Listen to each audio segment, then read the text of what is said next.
D Nayana, നിനക്കെന്നെ മനസ്സിലായോ? ആ മനസ്സിലായി. നീ എന്താ ഇവിടെ നിൽക്കുന്നേ? എൻ്റെ ഹസ്ബൻഡ് ഇപ്പോൾ വരും. നീ എന്താ ഇവിടെ? ആണോ? ഞാനും എൻ്റെ ഹസ്ബൻഡിനെ കാത്തു നിൽക്കുക. ഒരുപാട് നാളായി നിന്നെ കണ്ടിട്ട്. നിനക്ക് എന്ത് മാറ്റാ? എനിക്ക് കുറേ മാറ്റങ്ങളൊക്കെ വന്നിട്ടുണ്ട്. പക്ഷെ നിനക്കൊരു മാറ്റമില്ലല്ലോ, നീ പഴയതുപോലെ തന്നെ ഉണ്ട്. നിന്റെ ഹസ്ബൻഡ് എങ്ങനെയാണ് വരുന്നത്? കാരണമാണോ വരുന്നത്? അല്ല, ബൈക്കിലാ. ചേട്ടന് കുറച്ച് കൃഷിയുടെ പരിപാടിയൊക്കെ ഉണ്ട്. അതാണ് മൊത്തത്തിൽ ഇവിടെ ഒരു ചെളിയുടെ മണം.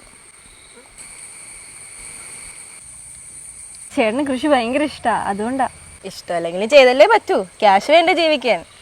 അല്ല, നയനയുടെ ഹസ്ബൻഡ് എന്ത് ചെയ്യുന്നു? ബാംഗ്ലൂരിലെ ഒരു കമ്പനിയിലെ മാനേജറായിരുന്നു. ഇപ്പം ഇങ്ങോട്ടേക്ക് ട്രാൻസ്ഫർ ആയി. ഒരാഴ്ച എങ്ങാണ്ടേ ആയിട്ടുള്ളൂ. ഇപ്പം കാറിൽ വരെ എന്നെ കൊണ്ടുപോകാൻ. അപ്പം നിനക്ക് കാണാം. ആ, നമ്മുടെ കൂടെ പഠിച്ച ആരെങ്കിലും കാണാറുണ്ടോ? എന്തിനു കാണണം? കൂടെ പഠിച്ചതൊക്കെ എല്ലാം അയ്യോ പാവങ്ങളല്ലേ. അവരൊക്കെ ഇപ്പോഴും അങ്ങനെയൊക്കെ തന്നെ ആയിരിക്കും. എനിക്ക് അതുകൊണ്ട് ആരെയും കാണാൻ ഒരു താല്പര്യമില്ല.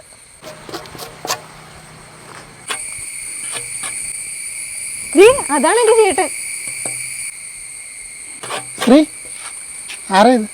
ചേട്ടൻ ഞങ്ങൾ ഒരുമിച്ച് കോളേജിൽ പഠിച്ചതാ. ആണോ? എന്താ പേര്? എൻ്റെ പേര് നയന. ചേട്ടൻ ഞങ്ങൾ ഒരുമിച്ച് വൈക്കത്ത് കോളേജിൽ പഠിച്ചതാ. എന്നിട്ടെന്താ വീട്ടിലോട്ട് വിളിക്കാൻ? നിങ്ങളുടെ വീട്ടിലോട്ടോ? ഞാനോ? ചേട്ടനൊരു കാര്യം ചെയ്യ്, ഈ തൂമ്പ അവളുടെ കയ്യിലോട്ട് കൊടുക്ക്. എന്നിട്ട് രണ്ടുപേരും കൂടെ കൃഷിപ്പാട്ടും പാടിക്കൊണ്ടങ്ങ് പൊക്കോ. ഞാനില്ല. നിന്റെ ഫ്രണ്ടാള് കൊള്ളാലോ, ഭയങ്കര കോമഡി ആണല്ലോ. അയ്യോ, കോമഡി അല്ല, ഞാൻ സീരിയസ് ആയിട്ട് പറഞ്ഞാ. സത്യത്തിൽ കോമഡി ആയത് ഇവളാ. അതെന്താ? അത് ഞാൻ പറയണോ? എന്തായാലും പറയടോ. ഇവളെപ്പോഴും കോളേജിൽ വെച്ച് പറയാറുണ്ടായിരുന്നു, കല്യാണത്തിന് മുന്നേ ഒരു മോശം ജീവിതം, ഐ മീൻ ക്യാഷ് ഇല്ലാത്ത ജീവിതം ആണെന്നുണ്ടെങ്കിൽ കല്യാണത്തിന് ശേഷം നല്ല ജീവിതമായിരിക്കും, ഐ മീൻ ക്യാഷ് ഉള്ള ജീവിതം. പക്ഷേ ഇപ്പം ഇവളുടെ അവസ്ഥ കണ്ടോ? അന്ന് അങ്ങനെ പറഞ്ഞു, അതാ ഞാൻ കോമഡിയാന്ന് പറഞ്ഞത്. അതിനിപ്പോൾ എന്താ പ്രശ്നം? കൃഷി ഒരു നല്ല ജോലിയല്ലേ, നമ്മുടെ പരമ്പരാഗത ജോലിയല്ലേ കൃഷി. അത് ശരിയാ. ഇനി നിങ്ങൾക്ക് നിങ്ങളുടെ മക്കൾക്കും പരമ്പരാഗതമായി കിളച്ച് നടക്കാം.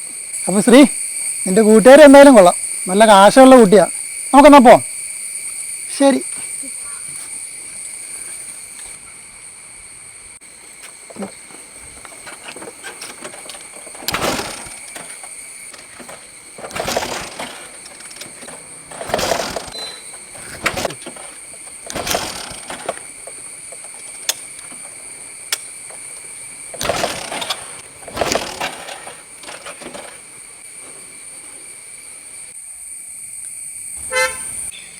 ദേ എൻ്റെ ഹസ്ബൻഡ് വന്നു.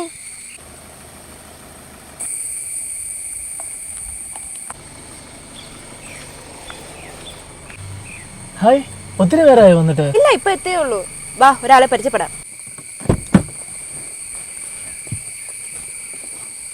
ആരാ? നിനക്കറിയുന്നവരാണോ? സാർ, സാറെന്താ ഇവിടെ? സാറോ? നീ എന്തിനാ ഇയാളെ സാറെന്ന് വിളിക്കണേ? നയന, ഇതാണ് നമ്മുടെ കമ്പനിയുടെ CEO.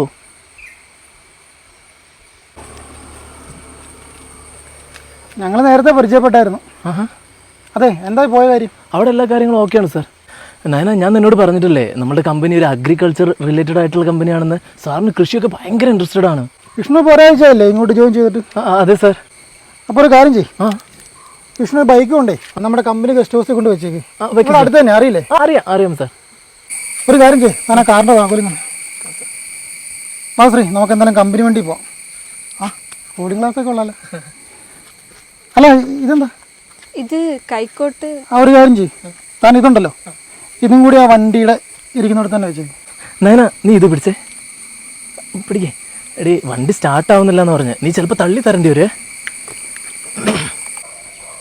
നയന, ആ വണ്ടി വെച്ചെടുത്ത് തന്നെ വെച്ചാൽ മതി കേട്ടോ, ഒന്ന് കഴുകി വെച്ചേക്കണം. അപ്പൊ കാര്യങ്ങളൊക്കെ അറിയാം. നയന, ഒന്ന് തള്ളിത്തടി, നല്ലപോലെ തള്ളു. നീ ഇന്ന് പുട്ടല്ലേ തിന്നേ, ശരിക്കും തള്ളു.